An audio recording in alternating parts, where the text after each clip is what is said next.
The broadcast is now starting. All attendees are in listen-only mode. Hello. Today, this is the third day of the NISAW webinars in 2018. We are going to be listening to, and viewing a presentation by Bethany Bradley. She is an associate professor of biogeography and spatial ecology in the Department of Environmental Conservation at the University of Massachusetts, Amherst. She is interested in how geographical locations of species across landscapes and regions can inform ecological understanding of species distributions, invasion risk assessments, and conservation planning. Her research has a strong focus on terrestrial plant invasions, with a goal of understanding how invasion risk varies spatially in the context of anthropogenic disturbance and climate change. So we have about half the attendees who have registered as intending to show up to this. So we're just going to give them just a couple more minutes to let people filter in. Bethany is our only presenter for today, so we should be okay on time. And so Bethany, is there anything you'd like to mention before getting started on your presentation? No, I don't think so. I can hold out another minute or two.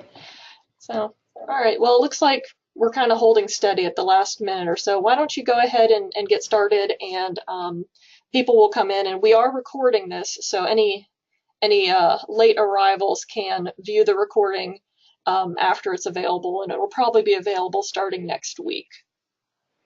The most exciting beginning part of the presentation. Oh, yes. So thanks, Rebecca, for that introduction. So as Rebecca said, my name is Bethany Bradley. I'm a biogeographer by training. I work mainly on invasive plants. So you're going to see today, hopefully, some variety of taxa, but just with that acknowledgement up front that most of what I know comes from the terrestrial plant realm of things. And this is just a kind of a review presentation of what we know right now about interactions between climate change and invasive species.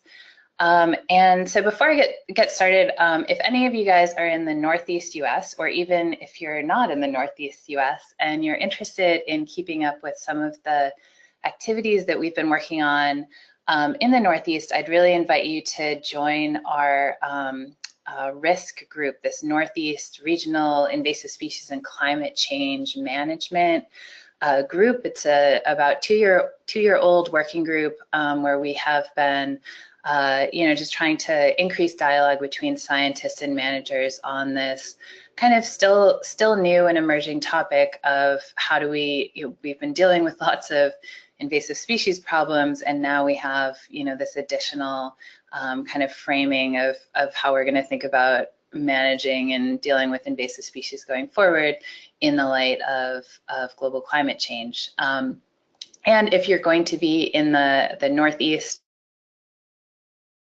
a single-day conference with several speakers and working groups on Thursday, July 12th, here where I am at UMass Amherst. So this is probably preaching to the choir in terms of a starting point, but it's important when we're thinking in terms of, are my slides actually advancing over there? Hang on, I'm just double checking because I've got the Yeah, they're not advancing on my screen. They're not advancing? No. Let me try that again.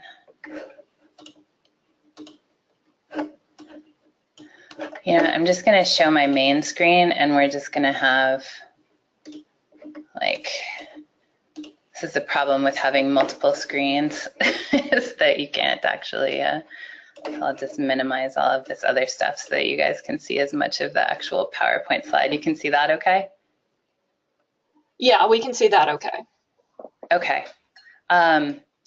Yeah, always tricky as to what actually gets projected. Okay, so starting point in terms of why do we care about invasive species? So you're going to see quite a few of these types of graphs today, which are from various different meta-analyses. So meta-analysis is a really important statistical tool in ecology and biology, where you take a multitude of different studies and reanalyze them all together. So that gives us these kind of ways to generalize the findings. So rather than relying on, a single study to tell us that this is the impact of an invasive species, we can look at, for example, 28 studies that have looked at the impacts of invasive aquatic species on native fish and found that amongst all of those 28 species, the effect of that impact is strongly negative. So effect size, if you have a negative effect,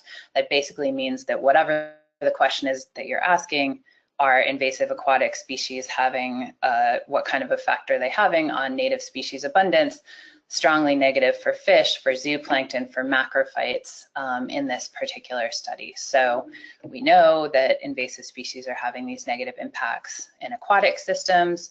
We know that invasive terrestrial plants are having similar negative impacts on terrestrial plants. So a negative impact on native plant growth, abundance, diversity, fitness. All of these are showing on the negative side, but a significant negative effect on native animal abundance and native animal fitness when you have an invaded system versus an uninvaded system. So we want to take that kind of framing and say, all right, we're already dealing with the invasive species problem. What are we going to be thinking about moving forward as we add this sort of climate change additional topic on top of that? And so what I want to talk about today in terms of this outline of topics is thinking about how rising temperatures and earlier seasonality, phenology might affect how invasives interact with natives, how climate change and range shifts will affect that interaction, climate variability, plant specifically response to rising atmospheric CO2, and then a couple of things that we know are complications to these questions. So first piece is that when we think in terms of warmer temperatures and longer growing seasons, that's virtually certain as far as the climate science stands today. The IPCC have shown that a multitude of data that by the end of this century, we will have much higher temperatures than we have today. So what does that mean for invasive species? So this is another meta-analysis. So this was an analysis of all different studies that had looked at how rising temperatures would affect the sort of performance of aquatic and terrestrial natives versus invasive species. And so when you're away from this zero line, in this case, we have a difference. And so this circled one shows that as you increase temperature in aquatic systems, you see a significant increase in the relative performance of invasive species. We also see that as you increase temperatures, this is a different meta-analysis, a slightly more recent one focused only on terrestrial plants, that as you increase temperatures, this one suggests that the invasive plants also have a significant increase in performance relative to the native species.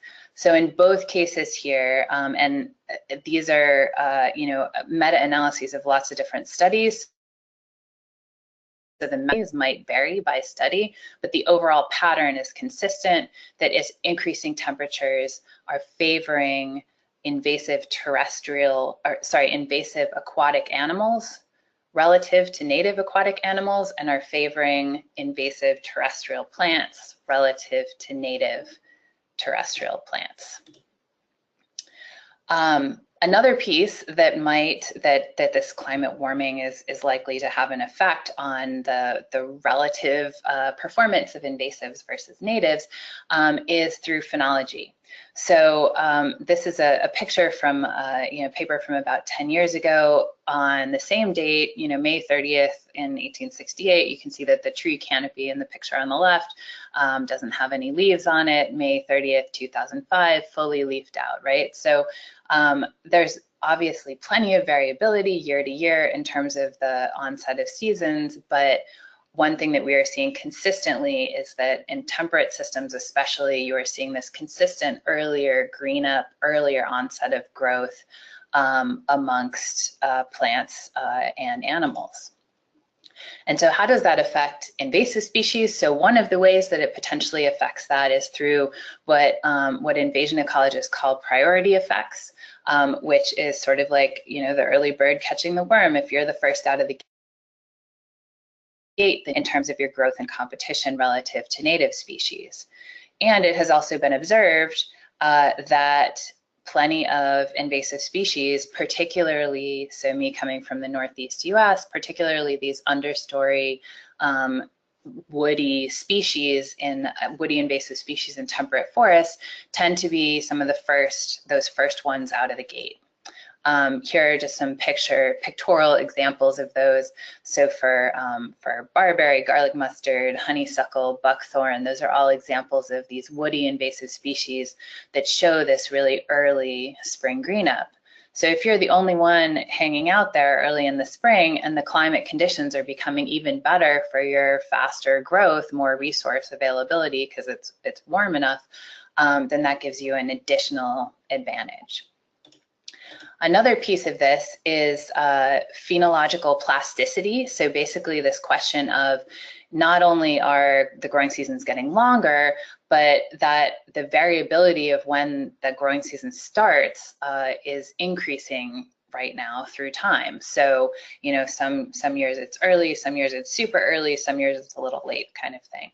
And if you, as a plant especially, are able to respond quickly as soon as those resources are available, as soon as the snow melts, so to speak, then you have this advantage over native species. And in fact, there was this really interesting study. This was done almost 10 years ago, or I guess over 10 years ago now.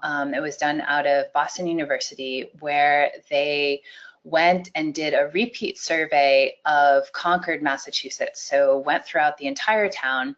And this was a repeat of a survey that was done in the late 1800s by an amateur botanist who spent over a decade surveying all of not just the presence, but also the relative abundance of flowering species within the town of Concord. And what these scientists were able to discover was that you can certainly see species that have declined. Those are all of the kind of red species on here, plenty of ones that have sort of stayed the same, the kind of white and gray ones on here, and then a few that have increased in abundance, the little blue lines on here. And they asked, well, what causes some to decline and others to increase or not change? And they found that the species who were most responsive to temperature, that is their plasticity, that phenological plasticity was high, were the ones that were likely to increase or not change. Whereas the ones that were responding primarily to cues like day length as opposed to temperature that didn't have really high phenological plasticity, those were the ones that showed up as red here of having a major or a moderate decline. And what was kind of interesting then is then they took another step a little bit later and asked, well, do invasive plants have this tendency to have phenological plasticity? And it turns out that they do, that if you look at this graph, the one on the bottom says that relative to native species, invasive species were able to, over a 100-year period, shift their flowering time by 11 days or something like that on average. So where native species are kind of stuck in a rut in terms of their start of season, the invasive species are much more flexible. So just as a take-home point on that, so the invasives tend to be much more responsive to these warming temperatures, either greening up early, having more flexible phenologies, or just having a better performance than the native species do under that generally is giving them a growth advantage as well as a competitive advantage throughout the growing season. Next topic is thinking about range shifts. And the piece to think about in terms of how climate is changing right now is to know that climate change is happening super fast currently relative to any geologic paleoclimatic history that people have been able to reconstruct or record. It's happening hundreds of times faster today than it ever has in the history, certainly in the evolutionary history of species that we'd be concerned about. So given that climate change is happening super fast, and this graph on here is basically, this is an ice core record going back about 650,000 years, an ice core that was drilled by a European group in Antarctica. And basically these little squiggles on here are reconstructions of gases, atmospheric gases. So these are the three main greenhouse gases in the atmosphere. So if you look at the middle one of CO2, sort of red along here, you can see it, going up slightly in interglacial periods and then going down during glaciated periods down to the last glaciation and then up to our interglacial. And then this red line that's basically going straight up is today's record that are causing current climate change. And you'll notice that you don't see any spikes, anything close to that straight up. And this is even current to probably 10 years ago. We're now well over 400 in terms of CO2 parts per million. So super fast rise.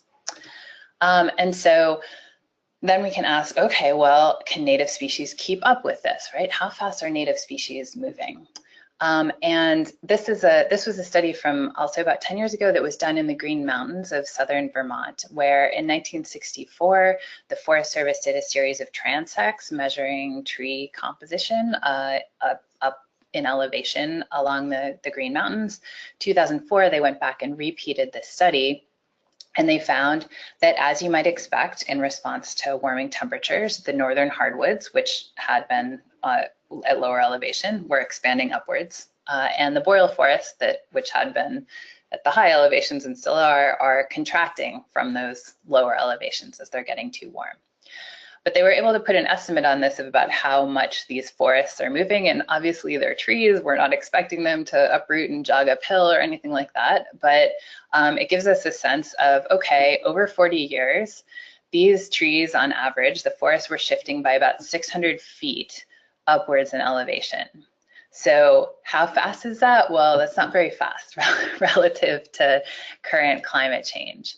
In contrast, if you look at the other main form of dispersal, right? If we don't just say like, okay, tree, move uphill on your own, but instead recognize that we as humans are moving species all over the place, then these species that we're likely to introduce outside of their quote unquote native ranges, those are the ones that are likely to have a much bigger advantage because they're already there. They've already been put in these climates that are slightly cooler than their native range, where they might have wanted to expand, but on their own might not have made it there.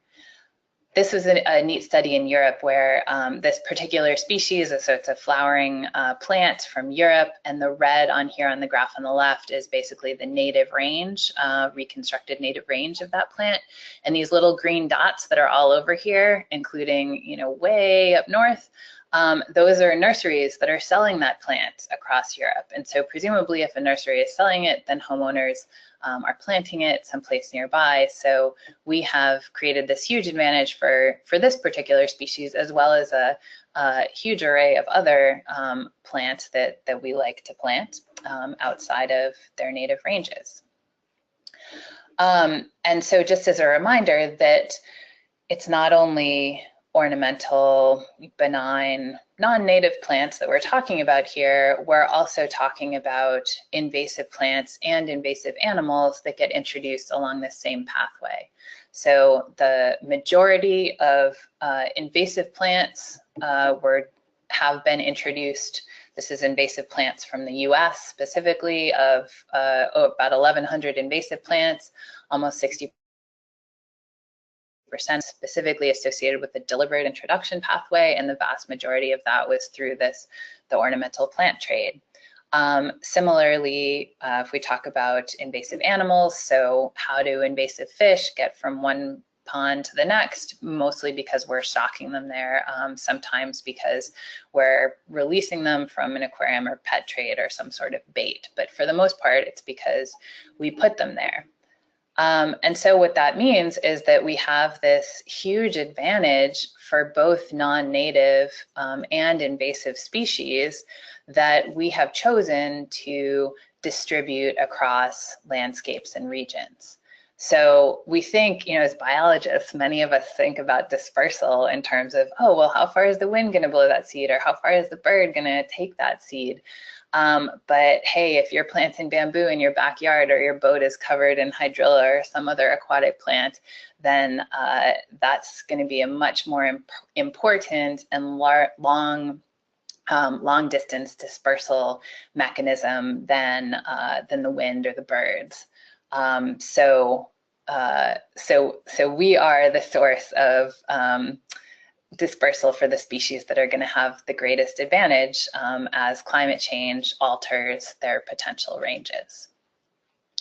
And this is just another point along those lines. Are we dispersing the plants themselves, but we're also dispersing a lot of pests and pathogens that might be hitching a ride on a lot of those plants. Most insects, plants are arriving on live plants, insects, mites, diseases, etc.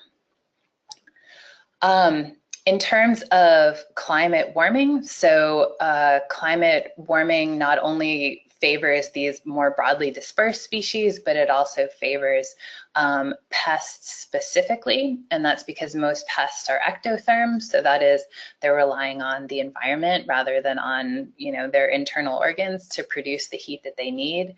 And so generally, if you look at warmer climates, there are more insects in warmer climates than there are in cooler climates. And so as temperature warms, we can expect an increase in populations of a variety of different insect pests.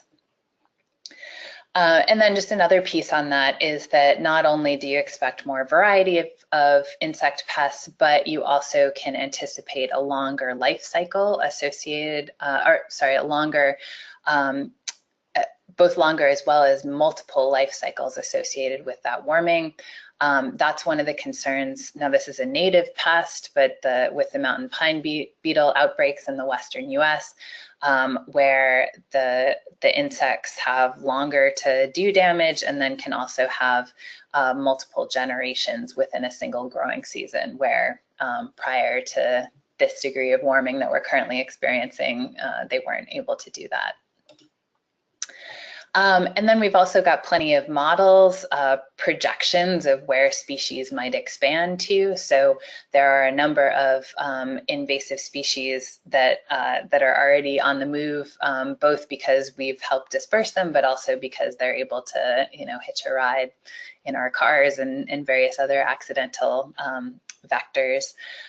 This is just one example of kudzu invasion. So kudzu, right, big hotspot as far as the invasion extent goes in the southeast US, where all of these kind of red areas are. And all the hash marks on this map are basically the expansion or the potential expansion of that species by 2100, so out to the end of this century. And then the colors underneath those hashed areas are basically the likelihood that it could persist there. So if you've got red under a hash mark, those are the high risk areas where this species might expand into. And we've done some ongoing work with that kind of question of where a species and range is likely to shift. And this is just a single figure from a paper from a couple of years ago looking at hotspots, or trying to identify hotspots of future plant invasion. And there is a big, in the eastern temperate forests especially, lots of different species currently, but definitely the sort of potential for a shift of those variety of species northwards into the upper Midwest, New York and New England. What's actually kind of interesting about this, though, is that because we're seeing these shifts, it actually gives us a kind of novel opportunity to identify invasive species that might arrive before they arrive. So where current, like current invasion practice, a lot of times we're on the lookout for, any new species or, maybe a couple of species that have been identified as high priority because they're super problematic someplace else. But with climate change, we actually have lists. We know what kind of species are really problematic in states or regions that are in slightly warmer climates than we currently are. And so we can start working on not only, I can go back to the previous one, not only the location of where this hotspot of risk is, but the actual specific species that are likely to be shifting from, talking about my home state, so shifting from, the tri-state area, something like that, up into Massachusetts, we can say, here's the list of species.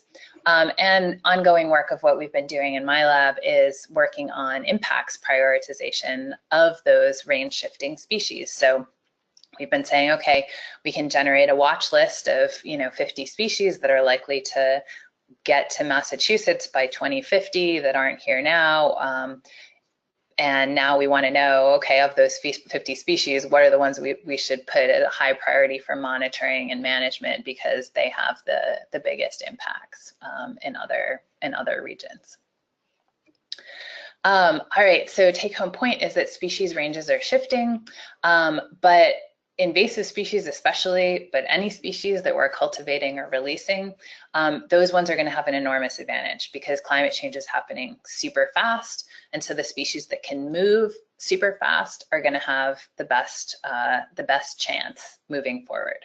I don't think I had I think I'm going to say this at the end, but the real take home there in terms of management or in terms of talking to folks is to really push people to be planting locally, to not be, releasing pets. I know you guys have probably doing all this stuff already, but this is like another argument for planting local because the more we're planting local, the more advantage we're giving to our native species and the less of an advantage we're giving to non-native and to invasive species.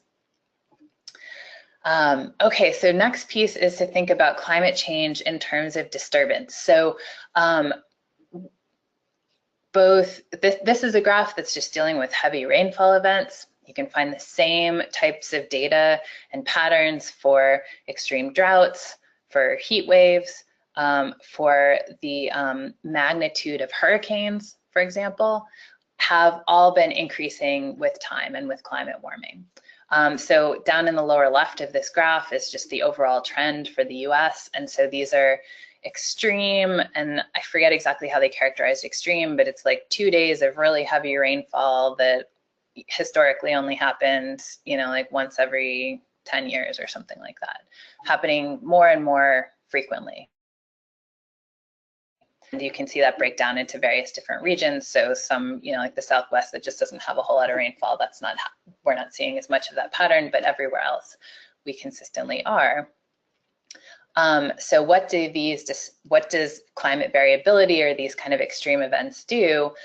Well, the main thing they do is to create a disturbance. And we know from tons of studies in invasion ecology that disturbance facilitates invasion, that as you have weedier species, they tend to be really good at taking advantage of, sudden increases in light availability or sudden, novel resources, lack of competition kind of thing from others. Case in point of this picture of kudzu at a disturbed forest edge, and then just a graph from a 2009 paper for garlic mustard. In this case, as you increase the availability of seeds as well as the disturbance of a site, you get this huge increase in the density of garlic mustard on those sites. The other thing that's happening, though, is not only do weedier species thrive with increased climate disturbance, but native species do a lot worse with these larger climate disturbances. So we've seen, and this is an example for forests, Forest tree mortality has increased with these increasing extreme heat and extreme drought stress events. So climate change in terms of this variability is doing two things. It's potentially facilitating the invasive species, as well as potentially suppressing the native species. And so here's just an example of a graph from looking at tree canopy cover and understory plants following Hurricane Katrina. So in 2006, so tree canopy cover up until Katrina was, around 80%, dropped rapidly after that point, and has recovered since then. So this is a 2011 paper, and I don't actually know what the kind of long-term results at this study site were. But what they found, at least on the short term, was that, as you knock off canopy cover, then you get a whole bunch of understory growth. And in this particular example, almost all of that understory growth was associated with invasive species, not associated with native species. So this question of, as you have these extreme events, do these understory invasives impede what would ordinarily be normal forest succession? I don't know that we know, or I don't know the answer to that. The disturbance is that the climate variability is creating a novel disturbance, whether that's increased heat waves, increased droughts, increased extreme rainfall events. All of those things are predicted to happen in some regions. So you could have both more drought as well as more extreme wet events. That sort of peakiness of the hydrologic cycle of the precipitation is one of the main projections of future climate change. So climate variability creates that novel disturbance that does two things. It harms native species, knocks them back a bit, and then potentially facilitates these kind of weedier invasive species. Last point that I want to talk about is atmospheric CO2 and its relationship to invasive versus native plants. So atmospheric CO2 levels are rising.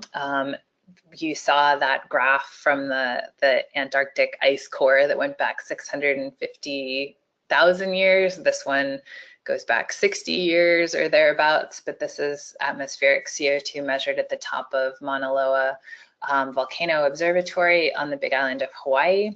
And going right on up, we are past 400 at this point, well past 400 in 2018. And so carbon dioxide, as we remember from graphs like this one from 5th grade biology or whatever, is a main resource for plants, right? Plants need CO2 and water and light in order to photosynthesize. And so it is true that generally, if you look at how well do plants do under higher CO2, that you find that plants do better. They grow faster, they have more flowers, more fruits, greater seed mass, etc. And so if we didn't know anything more than that, we might think, like maybe plants, maybe everybody wins with higher CO2, greening of the earth, right? And the problem is that if you do a comparative study of how well do invasive plants do relative to native plants, we find pretty consistently that invasive plants win, that invasive plants outperform native plants under elevated CO2. And this is, again, from another meta-analysis looking at elevated CO2. So the red here is our invasive plants, the blue are native plants, and the little star means that there's a significant difference between those two effect size estimates. Both of them, you'll notice, are on the positive side, so they're both positively affected by elevated CO2, but the invasive plants much better than the native plants. The other problem with that is not only are the invasive plants doing better, but as they get bigger, they become harder to kill. So this was a really nice study by Lou Ziska a number of years ago, looking at the comparison for Canada thistle under ambient CO2 versus elevated CO2. And these two plots were ones where they applied the sort of recommended amount of herbicide to both of those two plots. And you can see under ambient CO2, herbicide was fairly effective, except for this guy in the back who is a badass or something. But under future CO2, those recommended herbicide levels were not effective for controlling this plant. And they delved into a little bit of the mechanism of that and found that it was because these invasive plants were able to put much more of their resources into growth below ground. So they had just like monster roots. And so even applying the recommended herbicide amounts didn't get down to actually kill the roots of those plants, and they were able to come back and recover. So a couple of things to be thinking about in terms of CO2 interactions with invasive plants. Outside of the plant world, if we look at other invasives and CO2, so in the aquatic world, so the invasive plants tend to perform better under rising CO2. So the gray triangles on here are the invasives in this study. So this is aquatic, the one in the middle is aquatic, the one on the right is terrestrial. And so this little star up here indicates that there's a significant difference between terrestrial CO2, terrestrial invasives and native plants with elevated CO2. The one over here is not significant, so the aquatic increase in CO2, but what you do see is that as you add CO2, so as you make aquatic and marine systems more acidic, you see much lower performance of the native species relative to the non-natives. So you're seeing something similar here that we were just talking about in terms of disturbance, that on the one hand, some invasive species. On the other hand, the increase in CO2 suppresses some native species, especially native animals in aquatic and marine systems. And so either way, regardless of whether you're giving an advantage to invasives or you're giving a disadvantage to natives, that works out to the same effect, which is that your invasive plants and animals tend to perform better. And then just to throw in a non-invasive per se story, but a native winner with rising CO2. So this was a great study from a dozen or so years ago where they were doing actually forest experiments in the Southeast in a free air CO2 exchange experiment. So they were looking at how forests are responding to higher CO2 and started observing that, gosh, there's a lot of poison ivy growing around here. And set out to do this study where they found, yeah, there was a lot more poison ivy growing under higher CO2. And not only that, but adding insult to injury, it was more allergenic as well. So, so you have to kind of pity the folks who do long-term work in those forest CO2 rise sites because they're itchy. So take-home point in terms of rising CO2, that we can expect higher CO2, but the relative effect really matters. And so we should be watching out for hardier invasive plants, especially, and for a relative improvement in our aquatic animals, in the aquatic invasive animals, just because native aquatic species are getting hit hard by increasing CO2.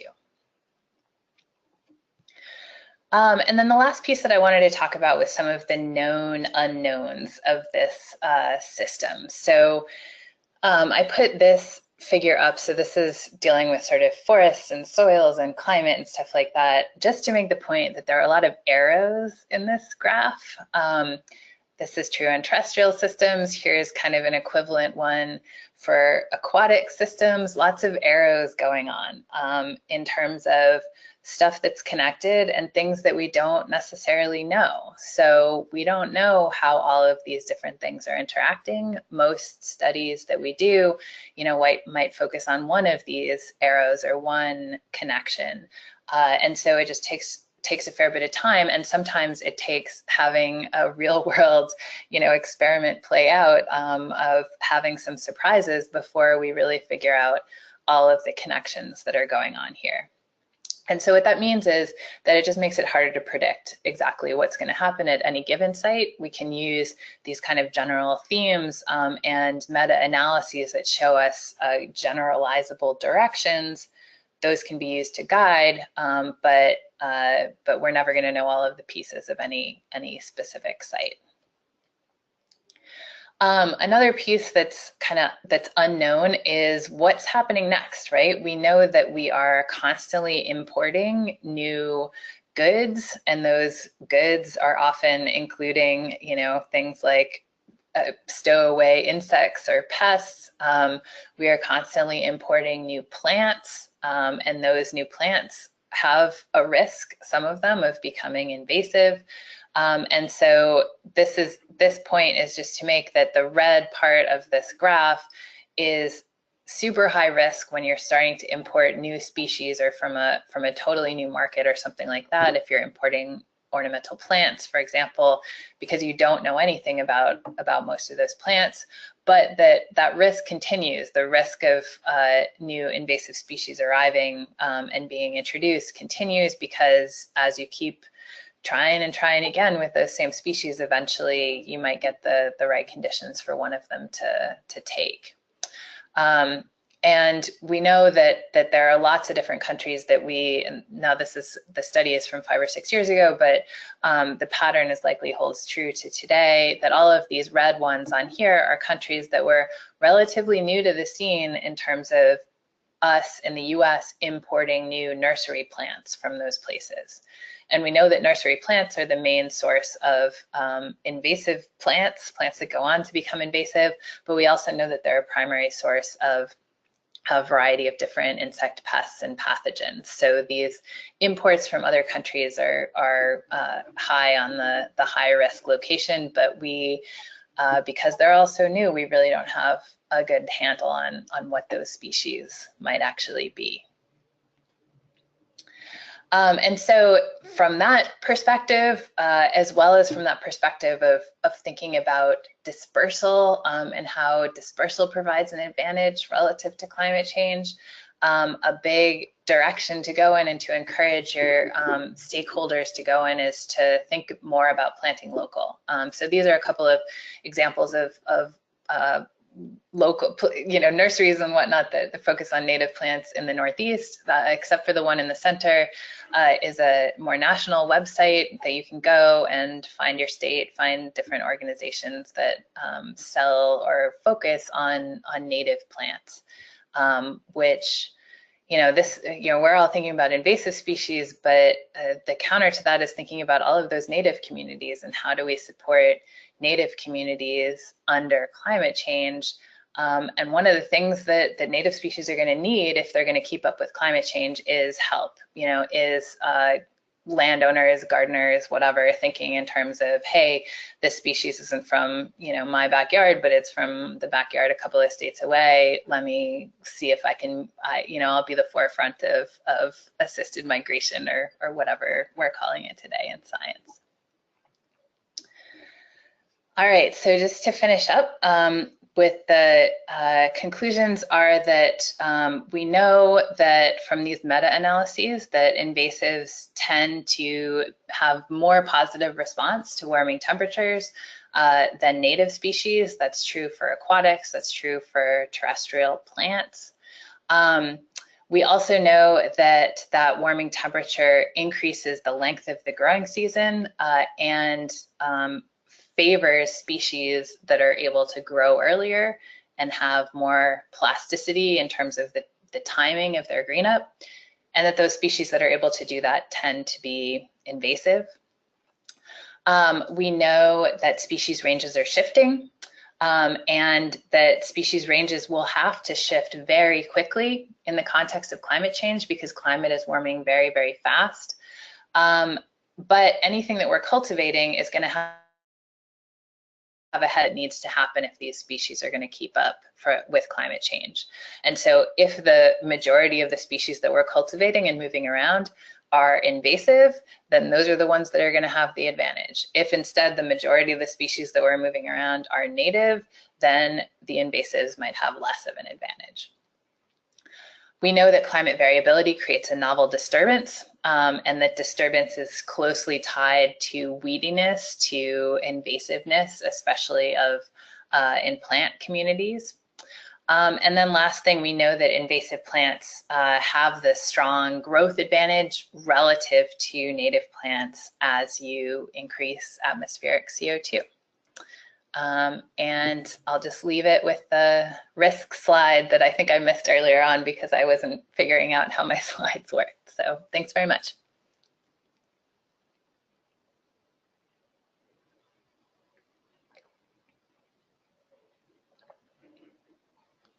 So we have a few questions in the questions pane.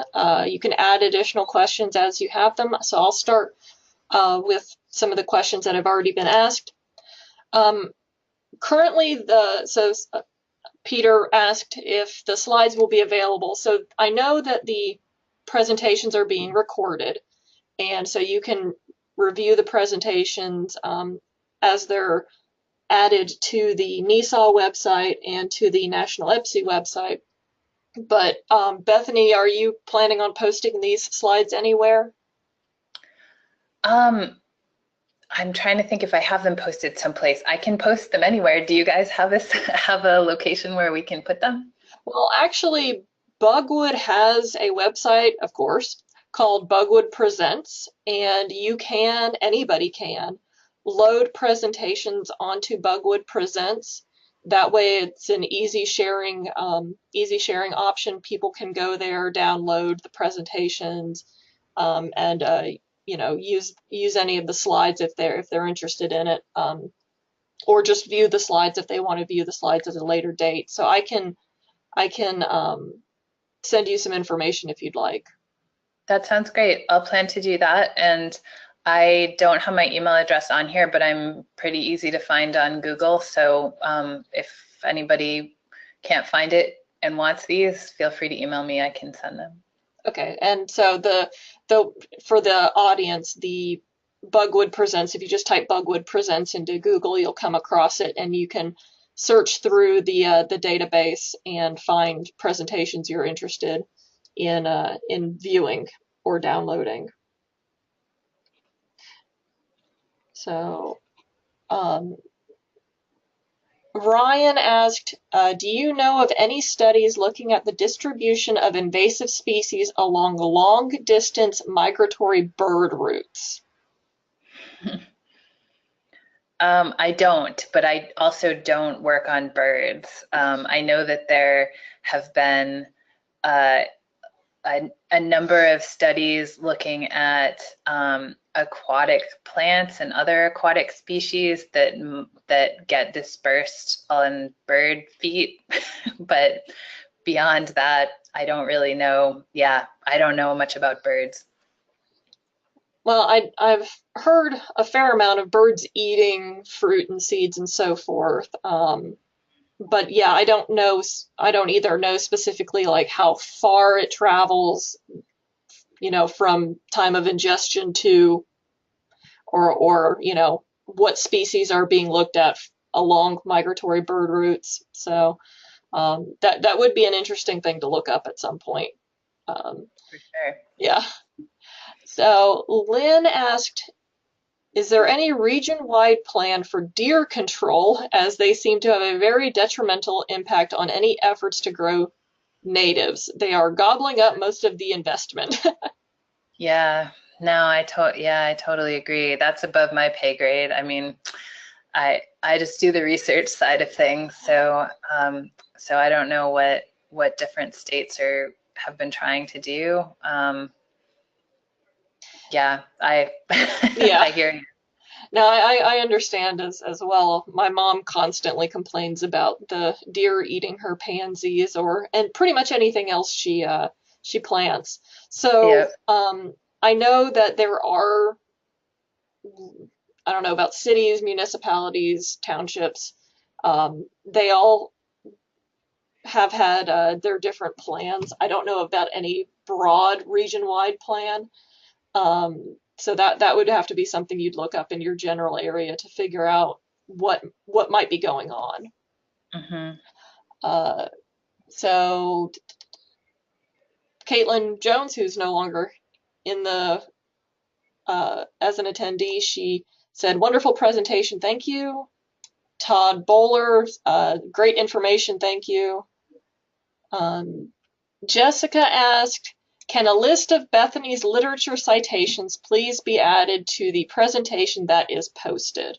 So do you think you could add a slide or two of just citations or references? Yes, from those different papers. Yeah.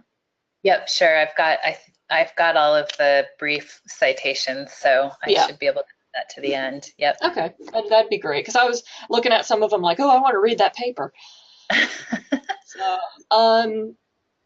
So, Katie asked, what was the website for recorded presentations? From what I understand, they will be added to the NISAW website as well as the National EPSI websites. So those should be on both of those websites. Matt asked, there's a question at the end of that.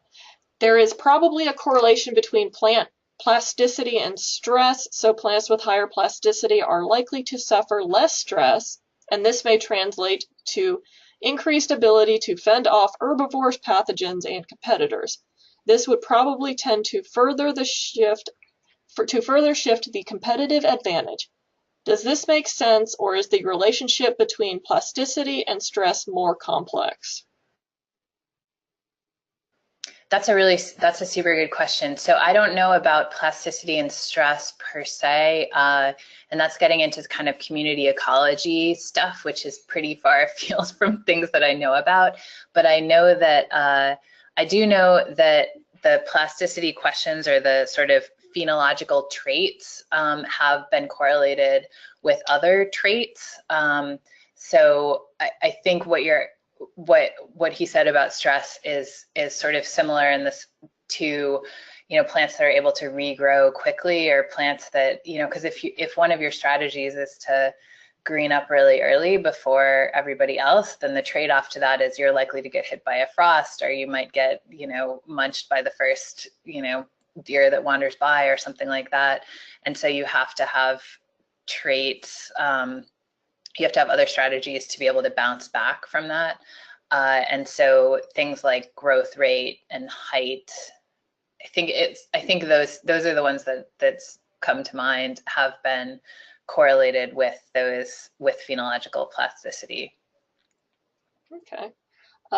Jessica asked, it seems like there is overall consensus that climate change will exacerbate invasive species challenges. Are municipalities or states including this research in their planning, budgeting? And are they working more to prevent incoming introduction, or are they more focused on containing the growth of existing infestations in their areas? No, that's a super great question. So part of what we've been working on with risk is to start that dialogue of what kinds of management topics especially need to be rising to the top of the many things that we're thinking about and worrying about. And we're actually, it's funny, like earlier today, we're working on trying to finish up a survey to ask our, Northeast managers about that exact question of, how much time is spent monitoring for new species versus managing existing infestations.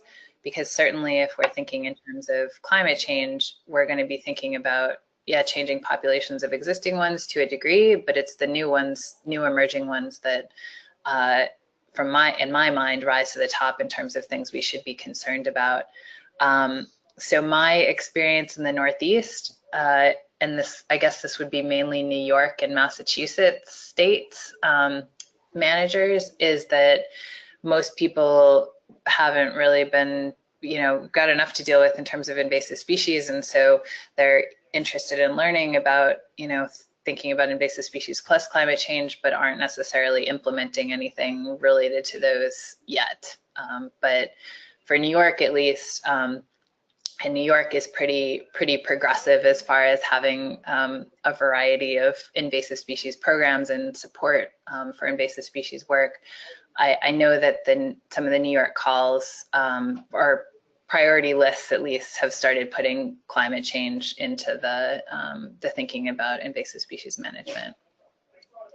Yeah, and I know that in some of the other regions with the groups I've worked with out there, a lot of them will have kind of tiered lists of invasive species or noxious species, and they'll have I guess taking maybe Utah as an example, they'll have these are what we're just trying to contain, these are what we're trying to actually be able to control and potentially eradicate someday, and then these are the species that we are looking out for or are early detection species. So it'll probably vary by by place and by budget, but I think pretty much everyone has at least an eye out there somewhere for what's on the horizon, what might be coming, but the majority of what they will be doing is what they can do in terms of, we have this problem now.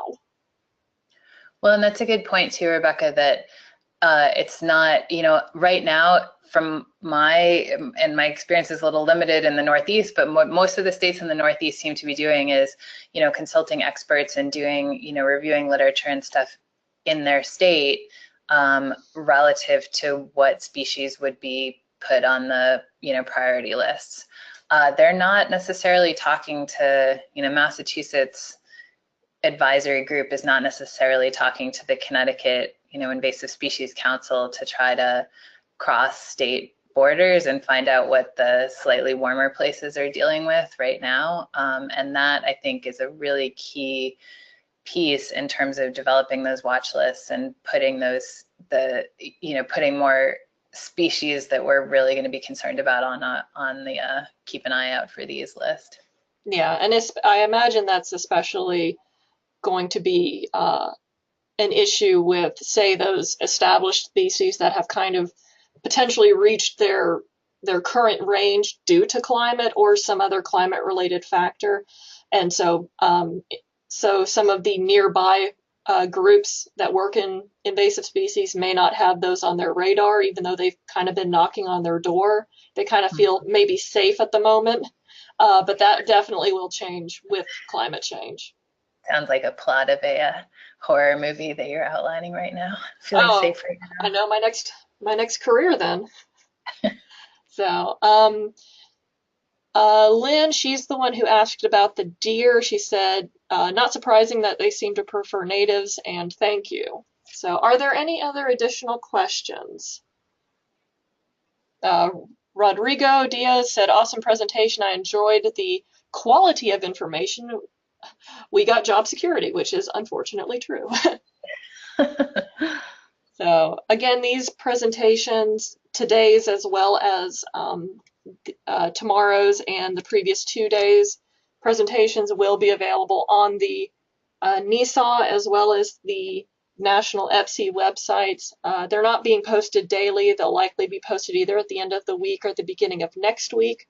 And Bethany has graciously offered to add her slides to the Bugwood Presents database, and you can go to that database and search for her or the name of her presentation, and you'll be able to find it as soon as she's able to add it, and adding in some of the literature cited information she had throughout her presentation. So I just want to thank someone asked what presentation is tomorrow. So tomorrow will be the Troy Hinkle. He'll be talking about the Indiana SISMA project, and that will happen at 3 p.m. tomorrow. So it's Bugwood. Someone asked what the website, BUG as in insects, wood as in, well, trees.